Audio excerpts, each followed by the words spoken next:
Hello everyone, welcome to my channel Kanchandeep. तो आज मैं जो आपके साथ रेसिपी शेयर करने वाली हूँ वो है मटर चाट विद खस्ता।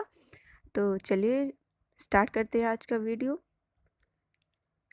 तो यहाँ पर मैंने मटर को अच्छे से बीनकर कुकर में डाल दिया है।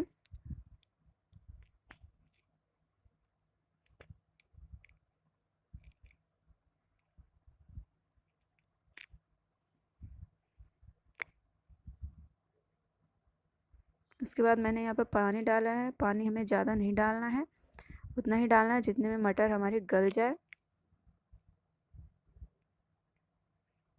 उसके बाद मैंने यहाँ थोड़ा सा नमक ऐड किया है, 1 चम्मच।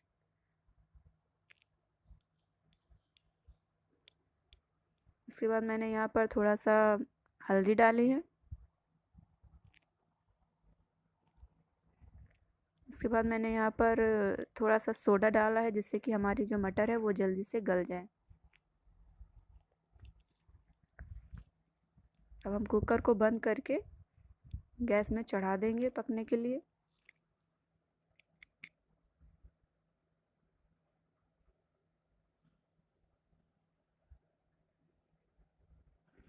जब तक कि मटर पक रही है हम बाकी की प्रिपरेशन कर लेते हैं। तो यहाँ पर हम एक प्लेट में सारी चीज़ें अच्छे से डेकोरेट कर लेंगे। तो यहाँ पर मैंने यहाँ लिया है धनिया।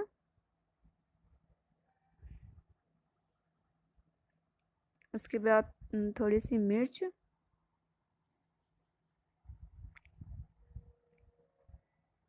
थोड़ा सा प्याज,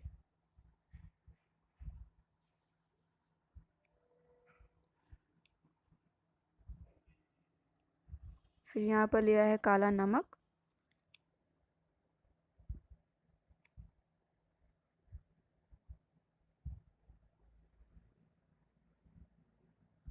उसके बाद मैंने यहाँ लिया है वाइट नमक,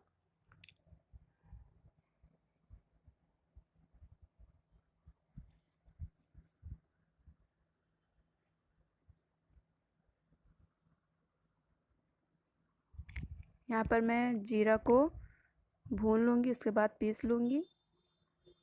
कोशिश करें कि जो हम जीरा है वो तुरंत भूनकर पीसा हुआ होना चाहिए, क्योंकि उसमें ज़्यादा अच्छी खुशबू और टेस्ट आता है। पहले से भुना हुआ नहीं रखना चाहिए।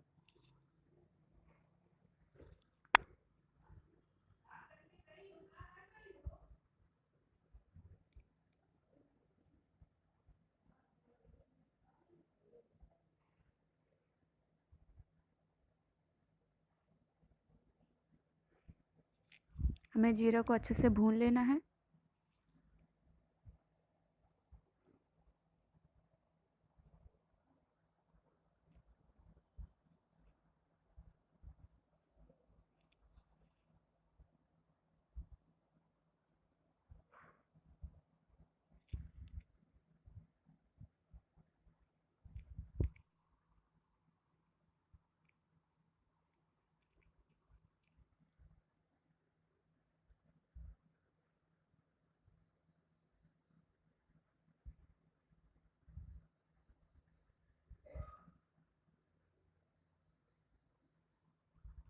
यहाँ पर मैंने जीरा को पीसकर इस प्लेट में रख दिया है।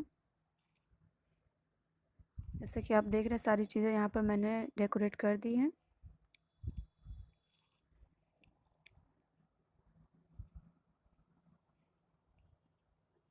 उसके बाद हम बनाएंगे आमचूर की चटनी।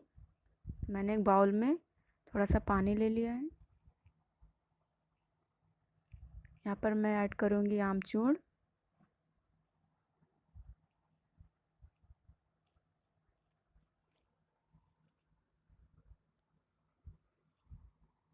उसके बाद पीसी हुई चीनी। आप नॉर्मल चीनी भी ऐड कर सकते हैं, बट पीसी हुई चीनी अच्छे से घुल जाती है और जल्दी घुल जाती है। इसके बाद मैं यहाँ पर ऐड करूँगी हरी चटनी, जो नमक मिर्च लहसुन और धनिया से पीसकर मैंने बनाई है। सारी चीज़ों को अच्छे से मिक्स कर लेंगे।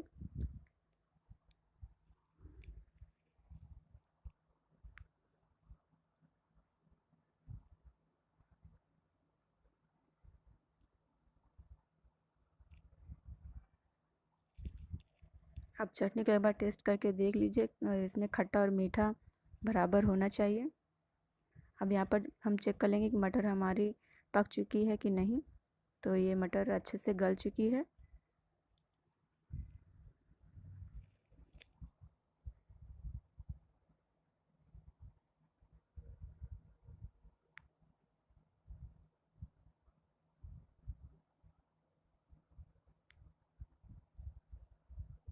उसके बाद हम यहाँ पर मैदा गूँथेंगे खस्ता के लिए। तो यहाँ पर मैं मैदा ले रही हूँ, अच्छे से चाल लेंगे इसको।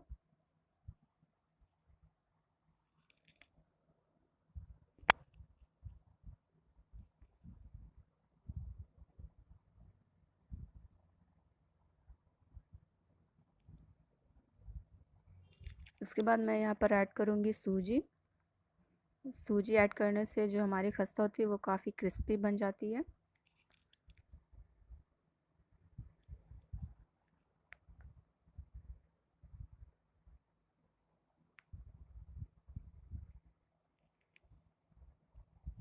उसके बाद मैं यहाँ पर ऐड करूँगी रिफाइंड है, जो मोए के लिए यूज़ किया जाता है। सारी चीज़ों को अच्छे से मिला लेंगे।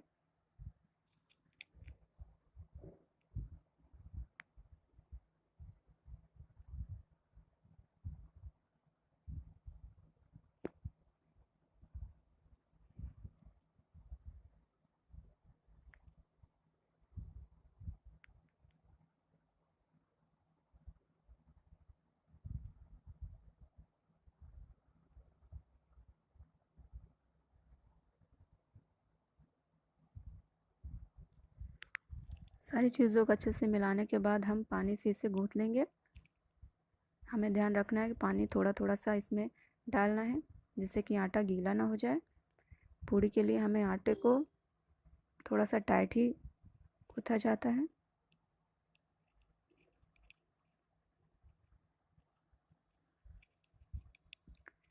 मैदा थोड़ा टाइट होगा तो जो खस्ता होगी वो ज़्यादा ही क्रिस्पी बनेगी।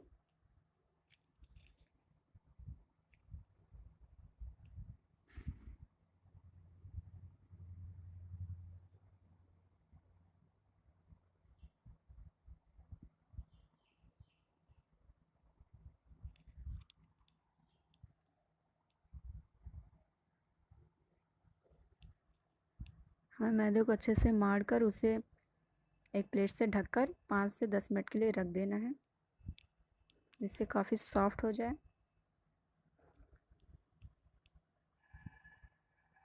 उसके बाद मैं यहाँ पर खस्ता बनाऊंगी। हमें बेलन से उसे बेल लेना, छोटी छोटी गोलियां बनाकर।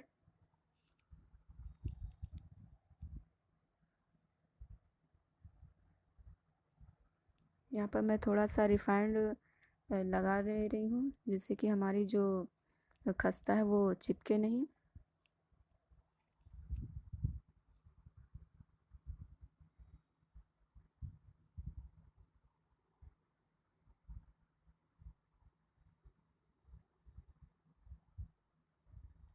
आप खस्ते का साइज़ अपने चॉइस के अकॉर्डिंग कर सकते हैं, छोटा या बड़ा।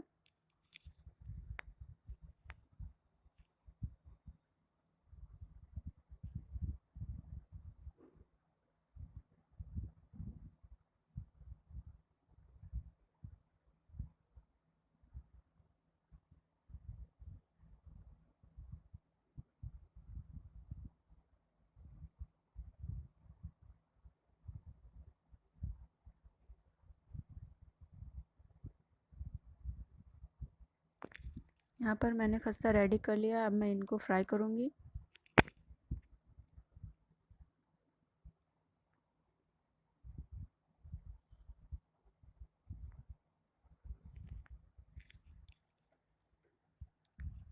मैंने कढ़ाई में रिफाइंड डालकर उसे गर्म होने के लिए छोड़ दिया था। अब वो गर्म हो चुका है, उसे चेक कर लेंगे। उसके बाद मैंने यहाँ पर खस्ता को डाल दिया है फ्राई होने के लिए। हमें खस्ता को उलट पलट कर अच्छे से पका लेना है।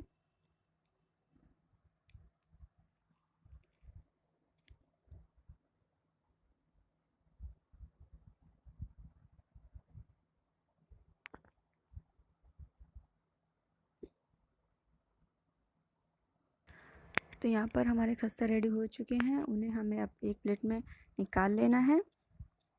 निकालने के बाद सारी चीज़ें डेकोरेट करके सर्व करना है और टेस्ट के अनुसार ही हमें सारी चीज़ें मिलाकर उसे खाना है। आई होप आपको ये रेसिपी पसंद आई हो। अगर पसंद आई हो तो इसे लाइक शेयर ज़रूर करें और चाहे तो चैनल को सब्सक्राइब भी कर सकते हैं।